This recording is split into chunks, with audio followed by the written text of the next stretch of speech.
আসসালামু আলাইকুম রহমতুল্লাহ। দূরে যে কাছে যে যেখান থেকে আমার এই ক্লাসটি দেখতেছেন সবার প্রতি রইল আন্তরিক শুভেচ্ছা অভিনন্দন। তো আমরা আজকে দশম অধ্যায়ের কিছু অঙ্ক নিয়ে আলোচনা করব।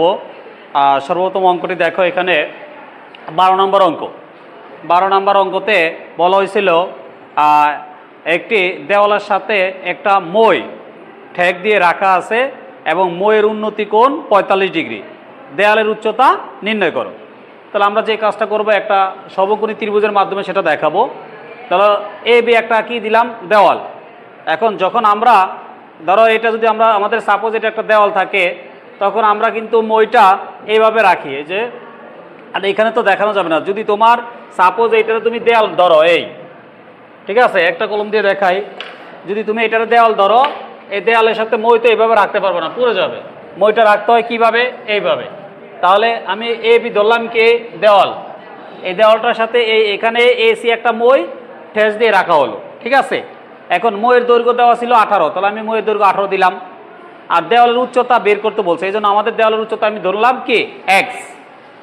আর বলছে মইয়ের শীর্ষের উন্নতি কোণ 45 ডিগ্রি, তাহলে উন্নতি কোণটা হবে এই সি বিন্দুতে, তাহলে উন্নতি কোণ কত ডিগ্রি হলো, 45 ডিগ্রি।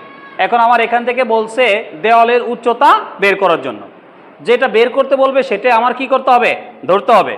তাহলে দেখো, তাহলে লিখছি, মনে করি দেওয়ালের উচ্চতা A B equal X metre. A B equal কি ধরছিলাম, এক্স, এই জন্য A B equal X metre ধরলাম। আর মইয়ের দৈর্ঘ্য হচ্ছে কি, এসি ইকুয়াল কত মিটার, 18 মিটার। তাহলে মইয়ের দৈর্ঘ্য এসি ইকুয়াল 18 মিটার। এবং কোণ এ সি বি ইকুয়াল কত ডিগ্রি, 45 ডিগ্রি। তাহলে কোণ A C B equal 45 degree. এখন আমার এখান থেকে কার মান বের করতে হবে, এক্স এর মান, মানে এ বি এর মান নাকি।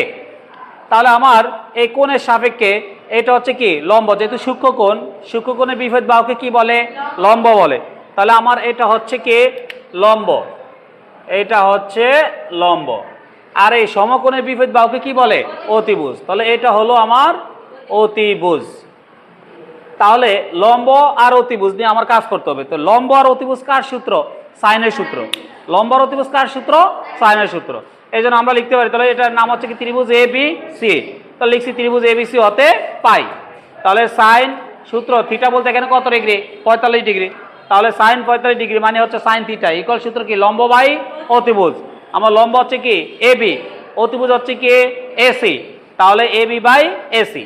এখন সাইন 45 ডিগ্রি মান হচ্ছে 1/√2, আর ইকুয়াল এ বি এর মান কত, এই যে এ বি এর মান এক্স, লিখলাম এক্স। এসি এর মান কত, 18, এই লিখলাম 18। এবার আমার এখান থেকে কার মান বের করতে হবে, এক্স এর মান, যেহেতু এক্সটা আমি ধরছি।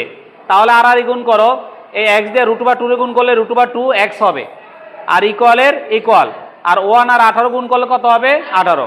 আমরা যখন এই ভগ্নাংশ আকার থাকবে আমরা গুণ করব, তখন আর গুণ করব, মানে এটার উপরটা এটার কি নিচেরটা, আবার এটার নিচেরটা এটার উপরটা। যেহেতু আমাদের এক্স এর মান বের করতে হবে, এই জন্য এই সাইডটা আমি আগে গুণ করে নেব।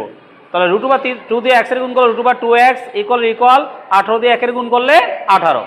এবার দেখো, তাহলে এই এক্স রেখে দিলাম, এক্স এর সাথে √2 কি অবস্থায় আছে, গুণ অবস্থায়। তাহলে √2 ডান পাশে গেলে কি হবে, ভাগ। এক্স এর এক্স ইকুয়াল 18 √2 দ্বারা ভাগ করলে 12.73 হবে, মানে 7, 2 আরও অনেক সংখ্যা হবে। তাহলে আমার এটার পরের সংখ্যাটা 4 থেকে যদি বড় হয়, এটার সাথে কি করতে হবে, 1 যোগ করতে হবে, তখন এখানে 1 যোগ করা লাগবে। এই জন্য 12 কত হলো, 73। তাহলে আমাদের যেহেতু এক্স এর মান বের করতে বলছে, এক্সটা হচ্ছে কি দেয়ালের উচ্চতা, দেয়ালের উচ্চতার মান বের করতে বলছে। তাহলে দেয়ালের উচ্চতা হবে কত, 12.73 মিটার। এই তো হয়ে গেল।